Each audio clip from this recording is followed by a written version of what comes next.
Inaresto ng mga tauhan ng Karamoan Municipal Police Station ang dalawang mangingisda matapos maaktuhan sa iligal na pangingisda sa baybayin ng Karamoan, Catanduanes. Police Staff Sergeant Thaddeus Quintana sa report.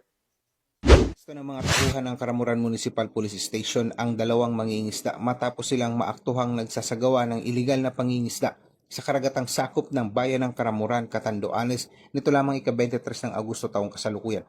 Aktual na nasaksihan ng mga operatiba ng Karamuran MPS ang dalawa habang gumagamit ng pinagbabawal na kagamitan sa pangingisda sa loob ng municipal waters ng bayan. Agad silang inaresto at dinala sa himpilan para sa karampatang investigasyon at dokumentasyon. Ang dalawang suspect ngayon ay nahaharap sa kasong paglabag sa Republic Act No. 8550 o ang Philippine Fisheries Code of 1998 na inamendihan ng Republic Act No. 10654.